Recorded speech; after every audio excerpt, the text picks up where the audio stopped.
tuning into my Q&A this week. The questions I'm gonna try to answer in this video are on Counterpoint. So did I ever study it? Do I use it? And what do I think about it?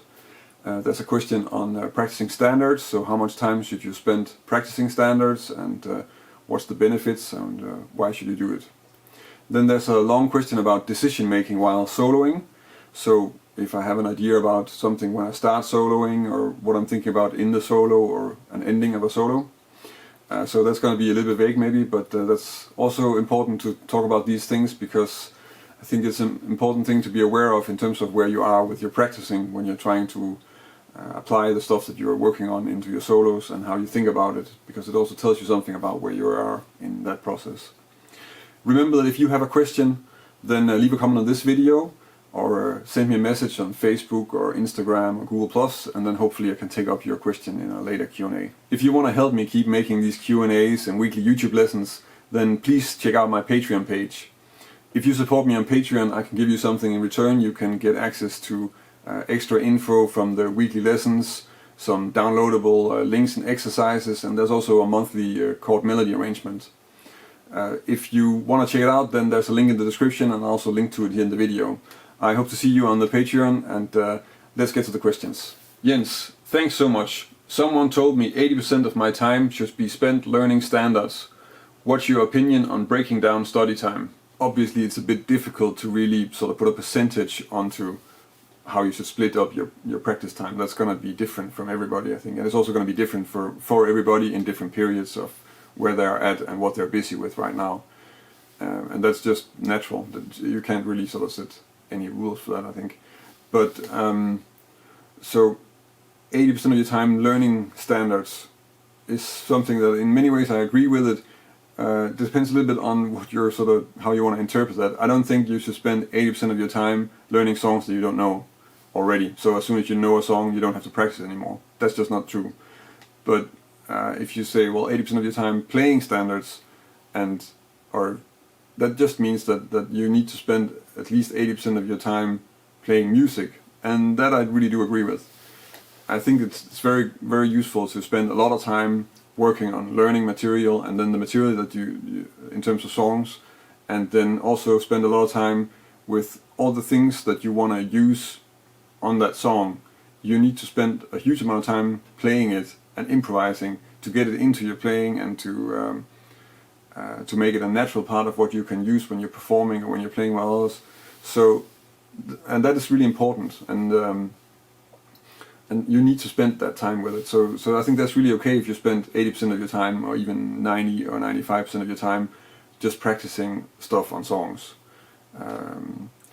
So of course, for that to be efficient, you have to be aware of how you're doing it, and there are some considerations with that. But yeah, spend more time playing music, but watch out that you're still really playing and coming up with new things and evaluating what you're doing, that you're not just sitting around playing the stuff that you're always doing, because of course that's not really going to get you anywhere.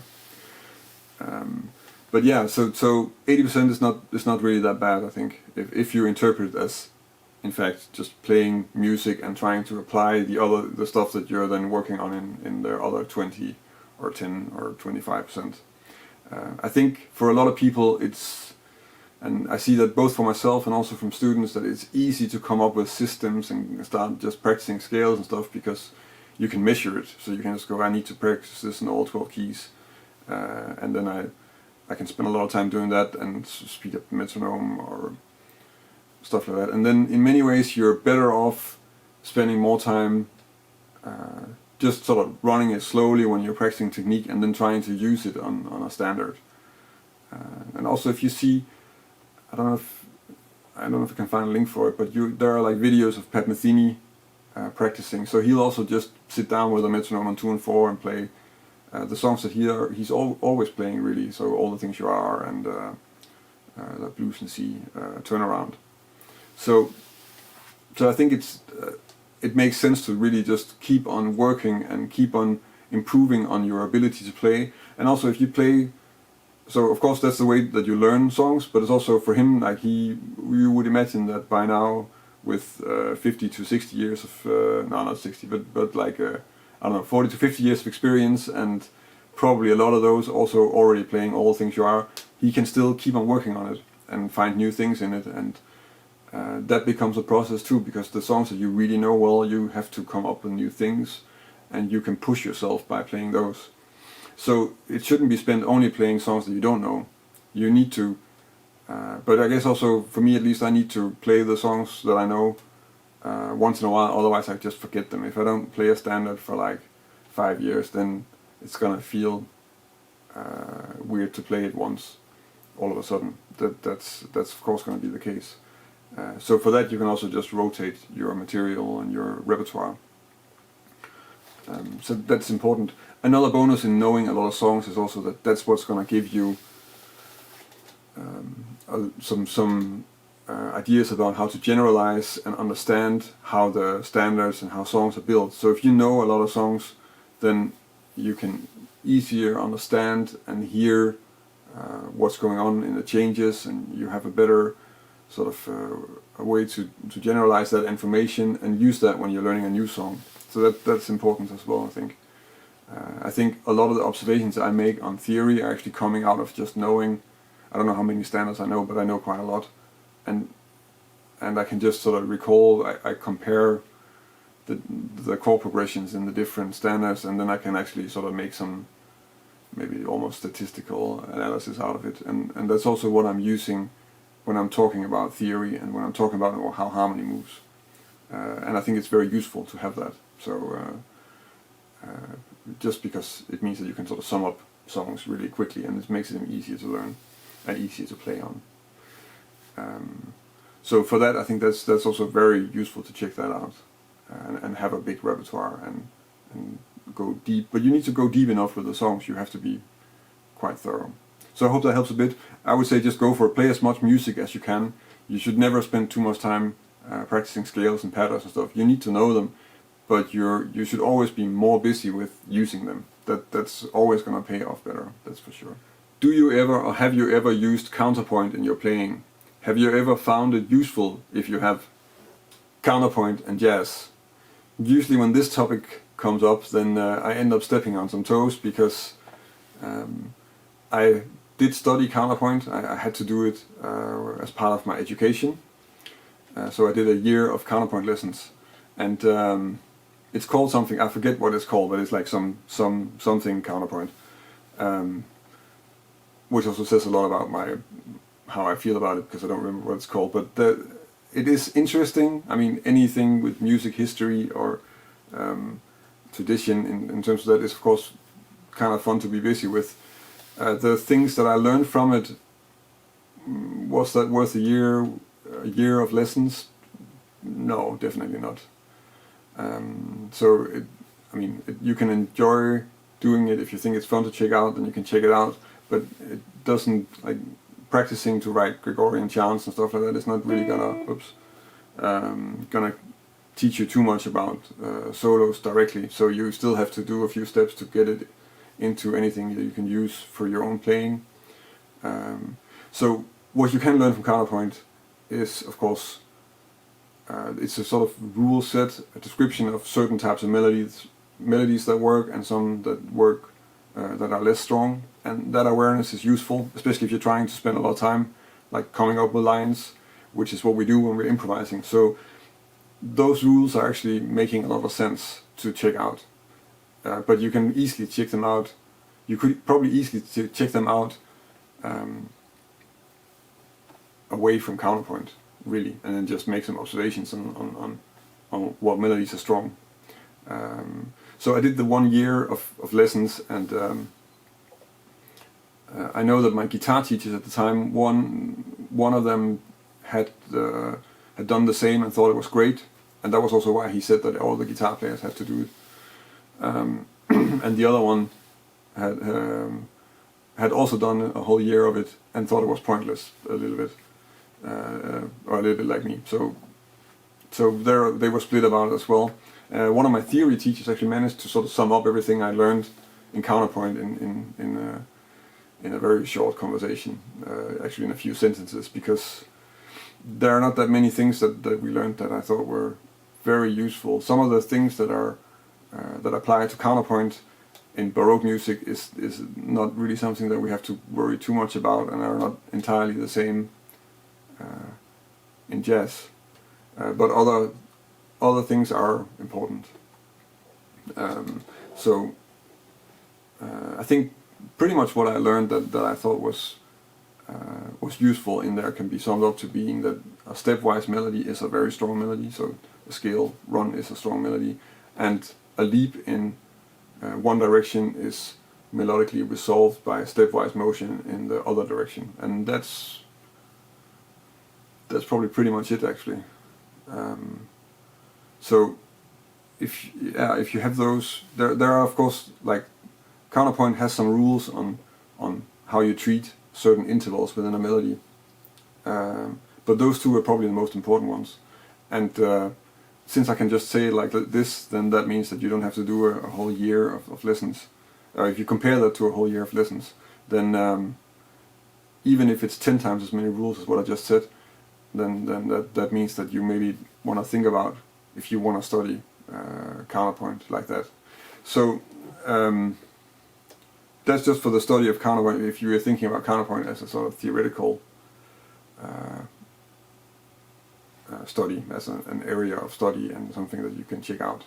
And ironically, it's something, because I do find that classical harmony is important for standards, and this is something that I talked about in other Q&As, and but the counterpoint thing is just a little bit too far away.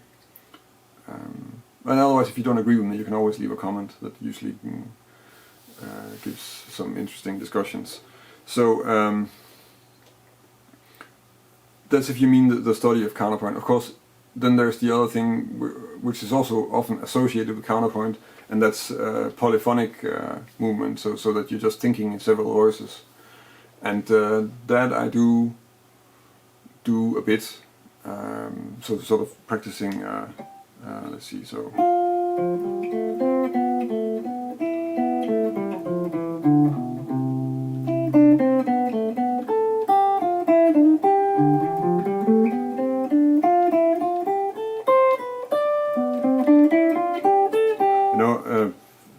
silly improvisation like this, and when I play it like this, it almost sounds like some sort of fake classical ringtone. But I do kind of I experiment with stuff like that because it's technically a bit interesting on guitar, and you can also just create interesting things with it eventually. And I think for me now it's something I do just sort of mess around with. I always liked the idea of having more layers in your solo. So that means that I think I play a lot of chords when I'm soloing, and I would use them as a second voice. So if I'm playing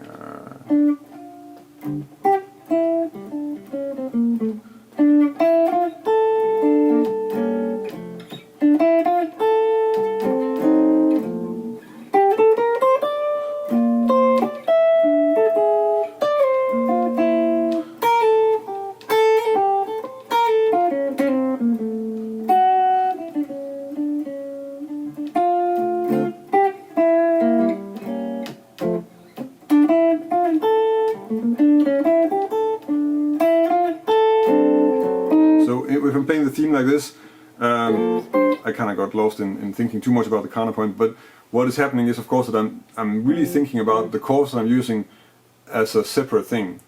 So I'm not trying to play, if I was to play it just harmonized, then I would have been doing stuff like...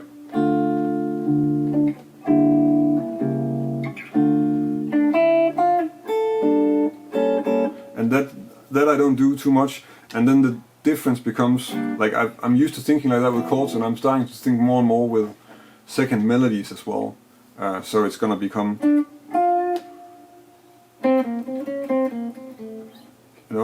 small fragments of melody. That was not what I wanted to do actually, but okay. So so in that way, using counterpoint, if you think of it as just being several voices and polyphony, then that I do use quite a lot, really. I'm just not thinking of it from any sort of theoretical perspective, really, because I'm just thinking about 2 layers, 3 sometimes, but mostly just 2 layers of what is going on. And you can even do that, I mean, you can even do that without having to. Now I'm doing it a little bit like sustaining the melody, because it makes it really nice and clear what's going on, that there are two layers. And that's also the effect that I kind of like.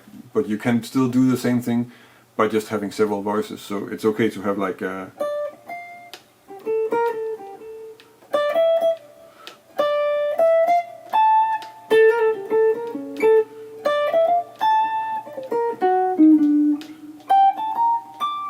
So in that way, I have two registers, but you're clearly, even though they're not sustaining at the same time, there are clearly two voices in it. Thinking like that can be useful in several ways, I think, when you're trying to solo. Just because it opens up certain things, and that I do mess around with. But again, this is that's then completely away from any sort of thinking from counterpoint theory or that study.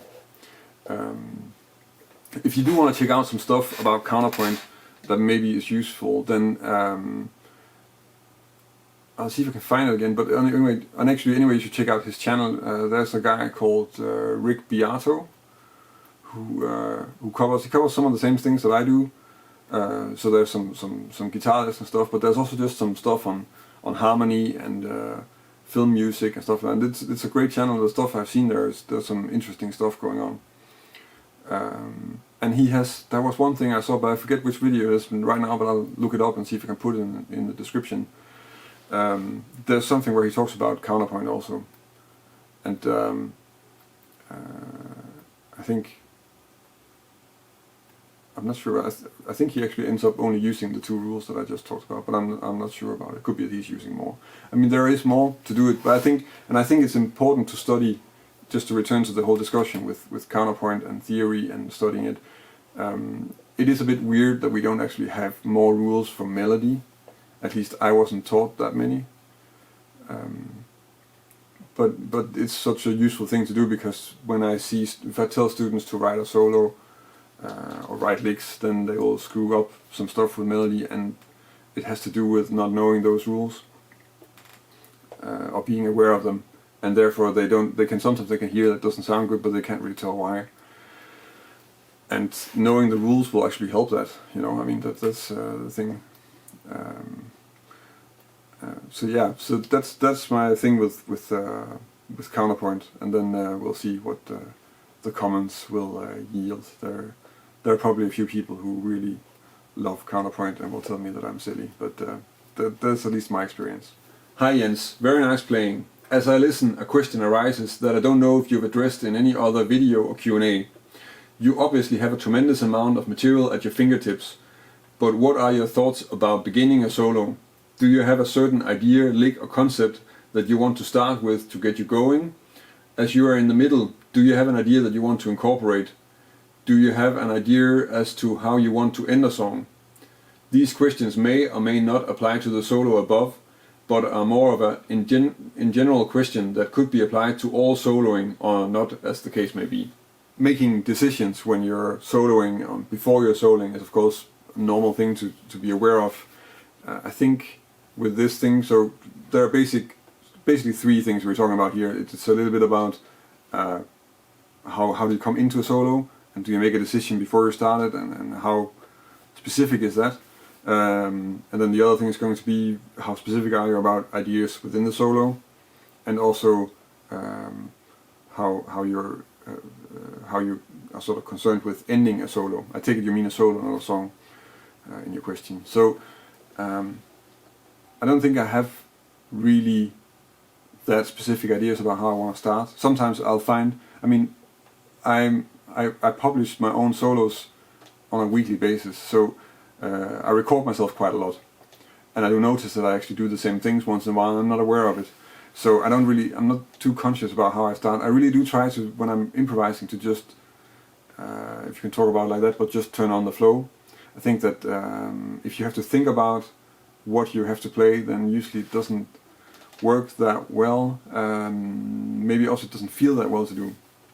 I mean, you can, if you're in a comfortable situation and you're improvising in a performance of some kind, obviously I mostly do that in a band situation, even though you guys mostly see this on YouTube where I'm just playing with the backing track. But then you just kind of let go and you just play with what's happening. And I actually spend more time listening to what I'm doing, but also what the rest is doing, and what the mood of the song is, and I'm more concerned with that. And if I have to be too specific about what notes or what lines I have to play, then that's going to take away too much from my ability to just be in that moment. And I think that's the best place to play. I think that's where you play the best, and it's certainly the most fun way to play also, where you can just let go and then try and play something. It doesn't mean you can play everything, and but it just means that you're listening and trying to make the most out of it. And then you're gonna, sometimes if you make a mistake, you'll be pulled out of that state of mind a bit, I guess. So at the same time, you can also be in situations where it's impossible to play like that if you're in a stressful recording situation or stuff like that, and you have to think about what you're playing. And I'm not sure if it has a huge impact on the quality of your playing. Now that if I have to think about it in terms of how I know it is from my playing, but it doesn't feel nearly as nice to do, and it's not as much fun, and you don't have the freedom to react to what everybody else is doing and stuff. And that, I think that's half the fun of playing jazz. So that's actually, so in that way, it's like I don't really think so much specifically about a lick or something. Sometimes you will have a song and you will end up, if you're playing the melody or if you're playing certain things at the end of what is happening and you have to play a solo, you will automatically be in certain places where you'll end up playing the same thing. That happens.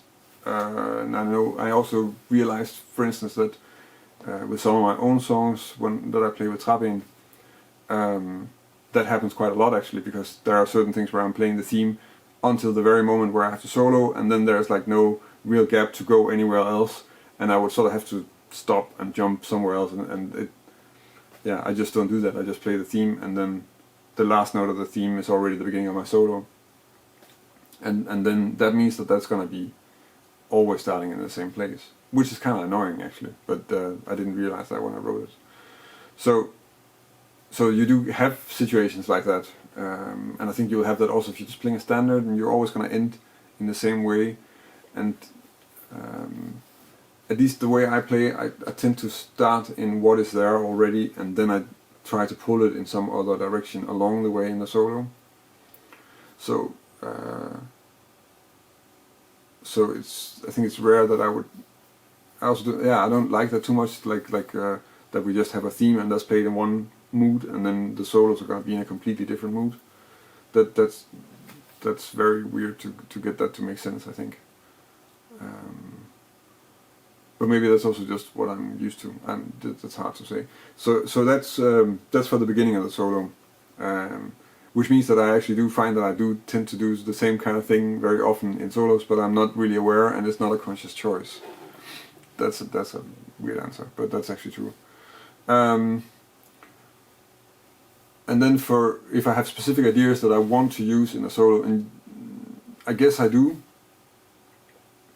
but they're more like colors. They're not going to be specific licks, for instance, because that just never works for me. It's always going to be, it has to come out of where I am in the solo, and I can't predict that in the third chorus, where I want to play a major 7 sharp 5, I'm going to be in this place in the next, so I can't just say. And I'm not going to, also out of experience, I'm not just going to go, oh, now I'm going to go there, and then play that. If I have to do that, it always sounds like crap. It always ruins everything. So I really try to avoid doing that. It will happen once in a while, or you're really practicing something and you want to just, you find that you want to use that there because it's this new thing that's great, and then you can't really fit it in there, and that will happen as well, of course. But those are the points where you're kind of distracted and you're not really busy with just making music again. And then you're maybe studying too much instead of playing music and being in the moment. But yeah, so I kind of also try to avoid that if I can. And that also means that you can probably guess that I don't really use that either when I'm soloing. No, that's not true, really. Because actually that's not true, because sometimes I know where I'm going, where the ending of a solo is, so I know that there's going to be like a certain certain thing I have to play towards. So then I am keeping in mind that I have to play to that in the solo, because that just makes much more sense. So you know where you're going, and therefore you can play towards it. But that doesn't mean that I have too specific ideas about how I wanna. I might have arrangements for the whole song, but I don't really have sort of, no, I need to go there or I need to do that. I find myself doing the same things a lot, just like you'll find that people like Wes Montgomery or Pat Metheny have certain things that they gravitate towards and they use for certain things, like the whole Wes build-up with the single notes, octaves, chords thing, for just dynamically to have a shape to his solos, I think.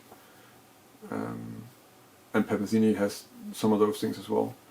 And then I have that too. And they're always, I don't know, I mean, it would be interesting to know actually how they feel about that. For me, that's when I have those things, they're a natural part of the song and the instrument and the sound you're playing with, but they're also a limitation, and they're kind of annoying. And I find myself fighting them, for instance, a lot. So I don't have, I have trouble surrendering to using, for instance, the Wes Montgomery model, where you just build up and then the last chord is going to be like a chord solo.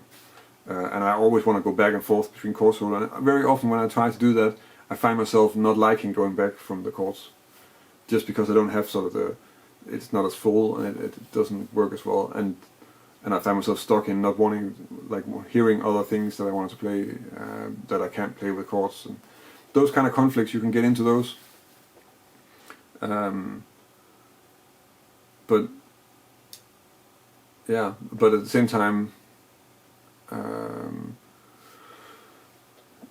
I do try to sort of control that, but it's sort of, it's not, it's specific ideas in the sense that it will be maybe chords, or it will be double stops or intervals or high or something like that, but it's not more specific. More specific than that is not going to work, because you need to just be connecting to the melodies that you're playing in that solo and how the rest of the band is playing, and that means that you can't plan it completely, I think.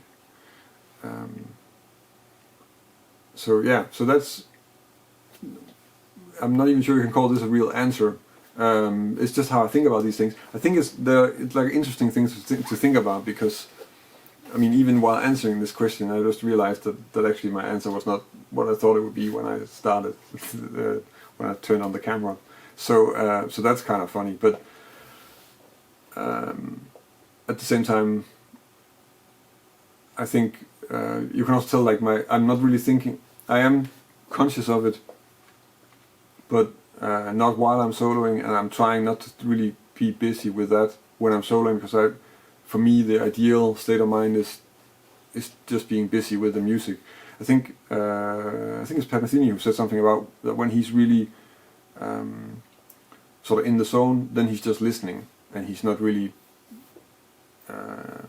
really making an effort to play. And I think that makes a lot of sense, actually, sort of how I experienced it. So I hope that helps a bit. It's fairly vague, of course, this, but it's certainly something that also we can open for discussion in the comments if you guys have some input on this, because I think it's an interesting idea. I'm also quite sure if you check solos from other people, they have different solutions to this problem. That's for sure. Some people will have no plans whatsoever and then only go with what is happening, and other people have much more of a set build-up of their solos, like the West thing that I just talked about. So yeah, if you have thoughts on that, then I would be curious to know, at least. There was a few answers, or at least attempts at answers to some of the questions I got from you guys. Remember that if you have a question, then leave a comment on this video, or connect with me on Facebook, Twitter, Google+, Instagram, and send me a message there. And then hopefully I can take up your question in a later Q&A video. Also remember that if you want to support me, check out my Patreon page, and hopefully I can give you something back for your support, and you can help me keep making all these Q&A videos and weekly lessons and backing tracks and the stuff that I do. Thank you for watching, and until next time.